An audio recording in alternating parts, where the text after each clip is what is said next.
کہ حرام کا کھانا جو ہے یبطل قوتہ، وہ اس کی قوت کو ختم کر دیتا ہے اور دعا کو کمزور کر دیتا ہے. جیسا کہ صحیح مسلم کی حدیث ہے، ابو ہریرہ رضی اللہ عنہ اس کے راوی ہیں، وہ کہتے ہیں کہ رسول اللہ صلی اللہ علیہ وسلم نے ارشاد فرمایا، ایھا الناس، اے لوگو، ان اللہ طیب، اللہ پاک ہے، لا یقبل الا طیبا، اللہ صرف پاک کو ہی قبول کرتا ہے، اللہ پاکیزہ کو قبول کرتا ہے، اللہ خود بھی پاک ہے.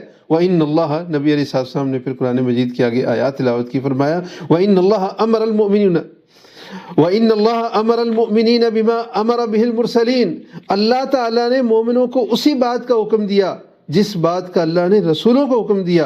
اور وہ کیا حکم دیا؟ سورہ المؤمنون کی آیت نمبر 51 ہے. اللہ تعالیٰ فرماتے ہیں، یا ایھا الرسل کلوا من الطیبات واعملوا صالحا انی بما تعملون علیم، اے رسولو کھاؤ، کس چیز کو کھاؤ؟